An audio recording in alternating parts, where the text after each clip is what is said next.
नत्वा सरस्वतीं देवीं शुद्ध्यां गुण्यां करोम्यहं पाणनीय प्रवेशाय लघु सिद्धांत कौमुदीम। प्रिय छात्रों, मैं आपका अपने चैनल संस्कृत सोच में स्वागत करता हूं। हम लोग आजकल रोज संधि पढ़ रहे हैं, संधि का ही पैटर्न चल रहा है, तो उसमें आज हम लोग पुनः संधि की ओर आते हैं और देखते हैं कि आज की संधि जो है वो व्यंजन संधि है। व्यंजन संधि की जो आपकी कक्षा 6, 7, 8, 9, 10, 11, 12 उसमें व्यंजन संधि जो होती है उसी के अंतर्गत पहली संधि आज हम लोग पढ़ेंगे, जिसका नाम है च्युत संधि। हमने बताया था कि जो संधि का नाम होता है वो किसी न किसी कारण की वजह से ही रखा जाता है। अब देखिए, इसमें जो शरीफा वाला शाह है और चा है, इसका मीन्स ये है कि इस सा का और इस चा का इसमें कुछ प्रयोग जरूर है, इसीलिए इसका नाम च्युत संधि रखा गया है। संधि का सूत्र है स्तो चुना चुह।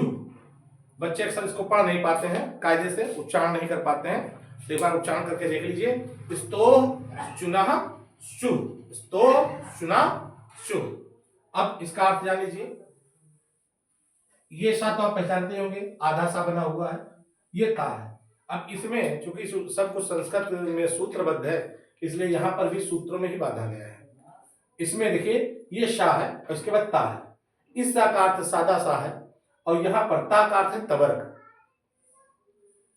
ये शाह और ये तवर्ग के बाद अगर शकार वाला शाह और चवर्ग आए तो ऐसे सा और इस तवर्ग के स्थान पे ये शकार वाला शाह और चवर्ग हो जाता है। इसको इस ग्राफ के माध्यम से समझेंगे। दो वर्ण होते हैं, दो पार्ट होते हैं। पहला पार्ट आपका यहाँ पर पहला पार्ट और दूसरा पार्ट। अगर इस पार्ट में शाह है और इधर ये शाह है, तो जब इनकी संधि करेंगे तो इस शाह के स्थान पर भी हमको क्या कर देना होगा, ये वाला शाह कर देना होगा। ठीक, नंबर एक बात। दूसरी बात, अगर इधर मान लीजिए तवर्ग, अब चूंकि आप लोग छोटा बड़ा पढ़े होंगे और आपको याद भी होगा, तो इसमें कुछ शब्द हैं जैसे कि तवर्ग, चवर्ग, पवर्ग, टवर्ग और कवर्ग।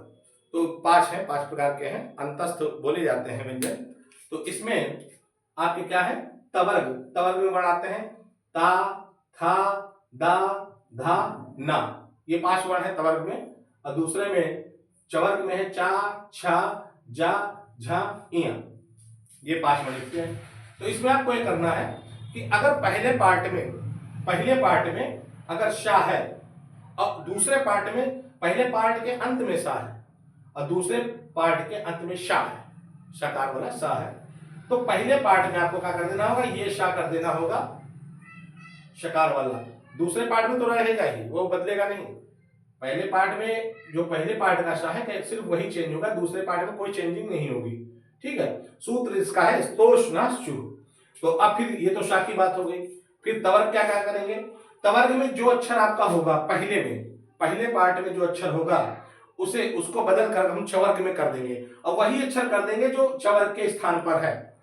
स्थाने अंतरतम एक सूत्र है, उसका अर्थ ये होता है जो व्यंजन आया है जो उससे सबसे ज्यादा मेल खा रहा है उसके स्थान पर वो व्यंजन करते हैं। देखिए, था से मेल खा रहा है चा का, था के स्थान पर छा है, दा के स्थान पर जा है, धा के स्थान पर झा है, ना के स्थान पर इया है। अब इनके सारे उदाहरण देख लीजिए, आप समझ में आ जाएगा।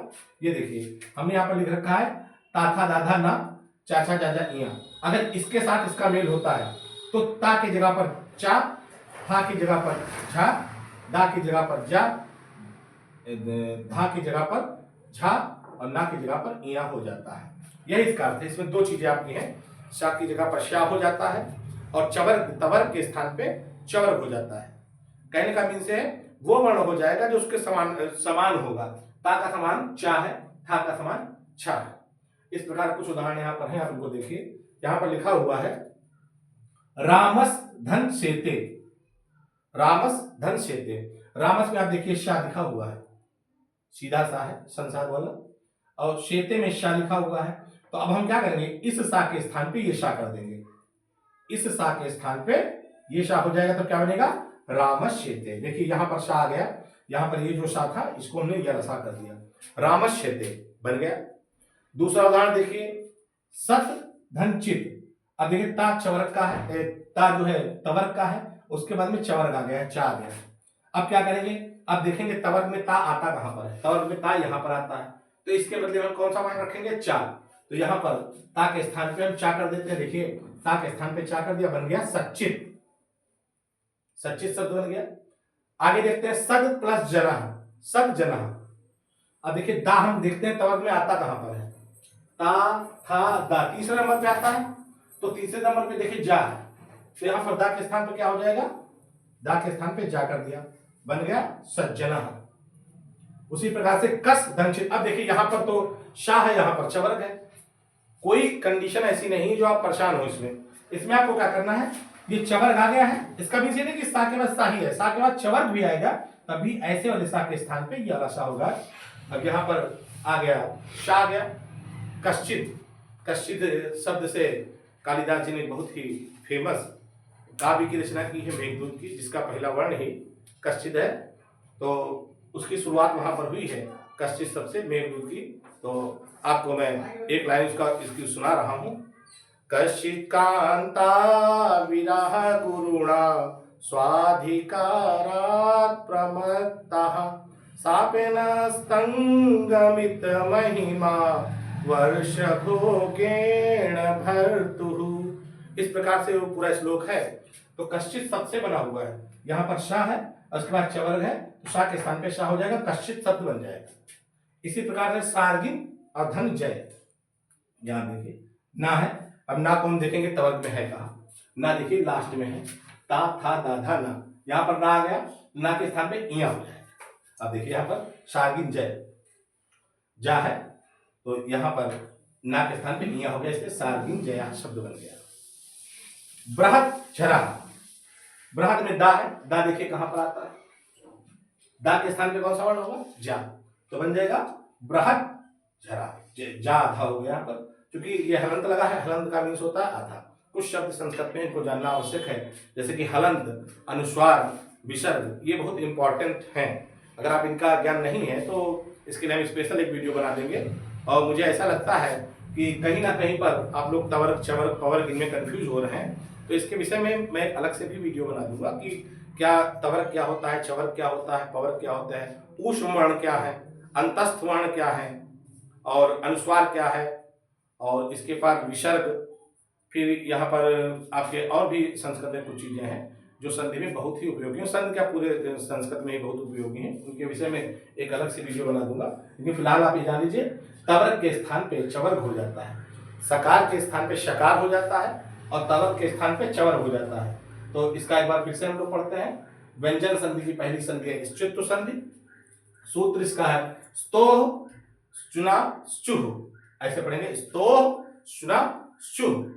और इसकी परिभाषा क्या है, यदि सकार और तवर्ग के बाद में शकार और चवर्ग आए तो सकार और तवर्ग के स्थान पे शकार और चवर्ग हो जाता है। इसकी परिभाषा आप अगर थोड़ा प्रयास करेंगे तो परिभाषा अलग से आपको नहीं बनानी है, आपको परिभाषा उसी में से सीख लेनी है। यही तो संस्कृत की खासियत है कि अगर आप सूत्रबद्ध तरीके से पढ़ते हैं तो आपको संस्कृत की परिभाषा अलग से याद नहीं करनी होती है, उसी से परिभाषा बन जाती है। देखिए इसमें भी यदि शकार और तवर्ग के बाद शकार और चवर्ग आए तो शकार और तवर्ग के स्थान पे शकार और चवर्ग हो जाता है, बस इसकी परिभाषा है। सा के स्थान पे शा हो जाएगा, तवर्ग के स्थान पे चवर्ग हो जाएगा। और ये है तवर्ग के शब्द है ता था दा धा ना, चा छा जा झा इया चवर्ग के हैं, फिर इसके स्थान पे तवर्ग के स्थान पे चवर्ग कर दिया, चा छा जा झा इया कर दिया। ये कुछ उदाहरण थे इसके, रामच शेते सच्चित सज्जना कश्चित सार्गिन जया बृहत झरा। तो आज व्यंजन संधि में स्तुत्व संधि थी, कल इसका दूसरा पार्ट आएगा स्तुत्व संधि का। और प्रतिदिन वीडियो देखते रहिए ताकि आपको कुछ स्पेशल नॉलेज हो सके व्याकरण के विषय में। मैं धीमे धीमे करके आपको सारी संधियां पढ़ा दूंगा।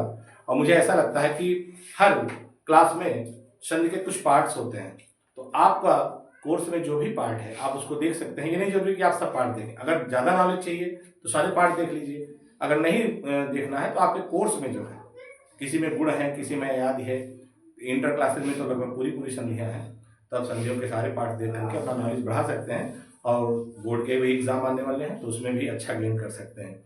आज की वीडियो में इतना ही, कल हम एक नई वीडियो के संग आएंगे। धन्यवाद।